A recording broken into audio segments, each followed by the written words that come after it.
ako ihatid. Kaya ako naman ang lumakit ka. Naiiwasan mo na ba ako? Hindi naman. Nag-iingat lang ako. Bakit? Natatakot ang hindi sa doktor.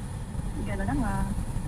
Kasi ka pa, ayoko magkaroon ng sagabal sa pangarap ko. Ganon. Nagabal ako sa buhay mo. Wala akong sinasabing ganyan ha. Gaya ng sabi ko, gusto ko lang mag-ingat. Kaya sana naman maunawaan mo ko. Okay. Wala problema. Dali naman akong kausap. Kung sa parehe mo, hindi ako nakatulog.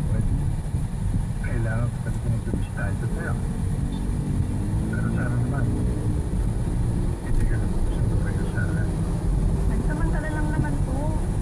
Kaya sana naman, huwag sasama ang loob.